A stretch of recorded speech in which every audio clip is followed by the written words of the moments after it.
Yeah. Oh, oh my. What kind of setup is this? Oh, you can see I look much cleaner now. I look like an actual YouTuber. Oh, look, we got everything now. We've got a halo light.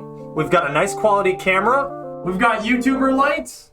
I like to call them Chonk lights. We've got the subscriber wall. Very nice. Very nice. Of course, I'm going to keep the wall, you stupid fucks. New setup aside, I wanted to showcase my newly designed Mantoid cruiser. Yes, a devastating vessel that could completely obliterate oncoming forces. So this is it, my design of the Mantoid cruiser. Now, something to remember about the Mantoid species is that, obviously my design, but they typically make their cruisers individually. So instead of mass producing, say, 2 of these types of cruisers, they would have multiple different cruisers. So if there was a fleet of 10 cruisers, most likely they're all going to look like their own individual. Now I say this also because it gives me a chance to continuously redesign and design more cruisers for this species and keep the variation very well varied. But for this style, I wanted to go with a very robust, almost like menacing kind of appearance, unlike the Mantoid Stingray, I think is what I called it. Kind of looks like a big stingray, but essentially that cruiser had like a wiggly tail. Actually, here, I'll just paste it in beside it. So on the right side, we have our showcased ship, the Mantoid cruiser, the Hunter. And then on this side, we have the Ravager. Now the Ravager is more of this, like I said, kind of like a stingray design, and it's got this moving tail segment on the back here. So you can see it slightly move just up and down. And it works more when you kind of like wiggle the ship, but I wanted something to be kind of lifelike on the ship. As we all know, the Mantoid species, they're a very lively species. So a lot of their ships and machines are actually biomechanical. So they have living parts within machines to help them perform better in combat, or so they believe. Now, unlike the Ravager, the Hunter actually only has a couple segments that are able to move up and down. And I was going to add some more rotating parts and more spinny and wiggly bits, but I felt like I wanted to keep it very robust, very sturdy. So on the back of the ship, we have these 4 kind of pronged areas, and they kind of enclose on the thruster.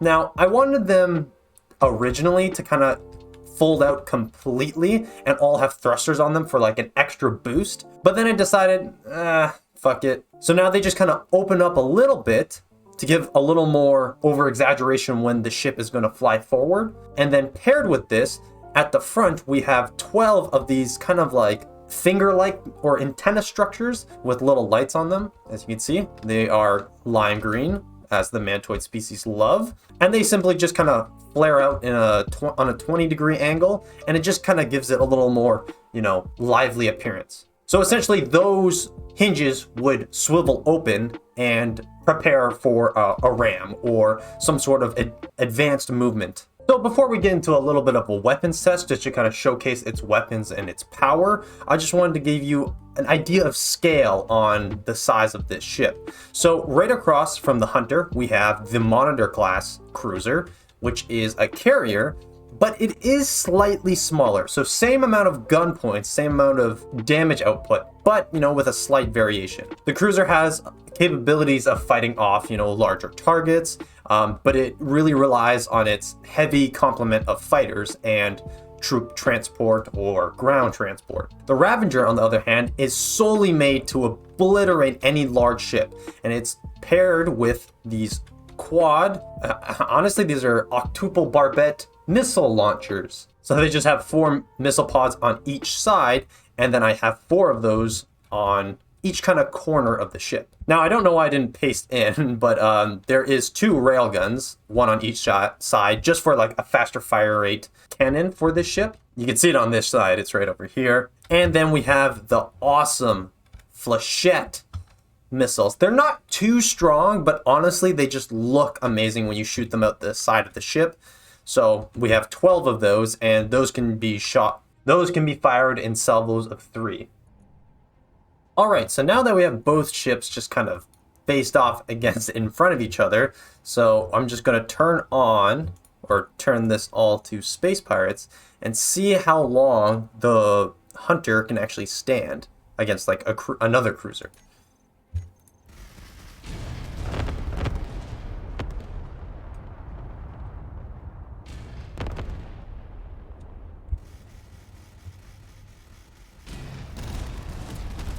Alright, so they're both taking pot shots on each other. So already you can tell the one downside of the Hunter is that it doesn't have a constant fire. But when it does fire, it does have really heavy hitting missiles. Oh yeah, the Ravager's not doing good at all.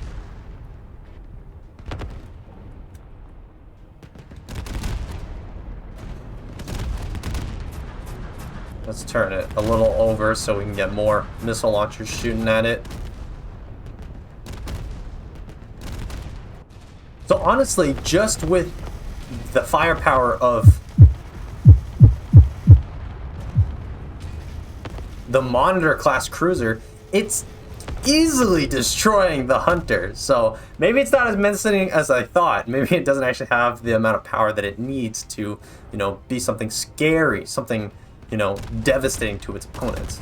The one thing I'd probably change then is adding some sort of faster fire rate cannon, maybe some more rail guns, and possibly instead of having flechette launchers, I would have these missile silos right here, which actually do devastating damage and have such a far range. Another disadvantage that I probably didn't mention, or you are all realizing, is I did just kind of face these two ships off right in front of each other. Realistically, in a battle, you could fly this ship however you want, maybe stay a little farther away in combat, keeping safe in your firing arc while you could take out this cruiser. But I think this cruiser did pretty good against the Hunter, so maybe this is a showcase about the cruiser, part 2. But that's all I have for this video. Thank you all so much for watching. I really hope you enjoyed. And if you did, please consider leaving a like, subscribe if you haven't already, and embrace in this beautiful new scenery. Oh, I almost forgot. If you didn't know already, I've been planning something very special for all of you. Something that you can all enjoy and interact with your great lord. We have completed the Discord server. Yes, it's up and running. Here we go. It's good to go. There's only one specific thing that you, as a soldier, needs to do. Once you join the channel, you will be put into a certain category. Once you're in this category of recruit, you must send a screenshot showing that you have subscribed to my channel and you can become a soldier and be a part of this grand army. Rank up through interaction and activities and tournaments to become even more powerful in this Discord server. Obviously, the generals over there are already going to be, well, generals, but you can get higher. You can get a higher position. Do you think you have what it takes to become a royal guard to protect your very own lord? Well, I'd like to see your devotion to the channel. But yeah, seriously, go in the link below, check it out.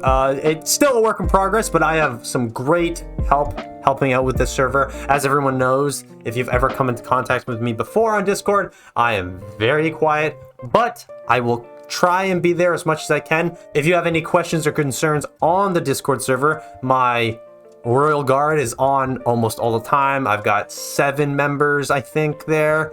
So, if you have a question for me, you can definitely just ask them. They'll come straight to me and let me know. And yeah, I hope to see you all there. But most importantly, share the information that I've given you. If you have friends and family who want to join this server, well, it's easy. Just subscribe. But that's all I have for today. Thank you all so much for watching. And as always, stay safe, stay thick, stay clean. But most importantly, stay Chonk. This has been your Lord Chonkers with another ship showcase in Space Engineers. Now, signing off.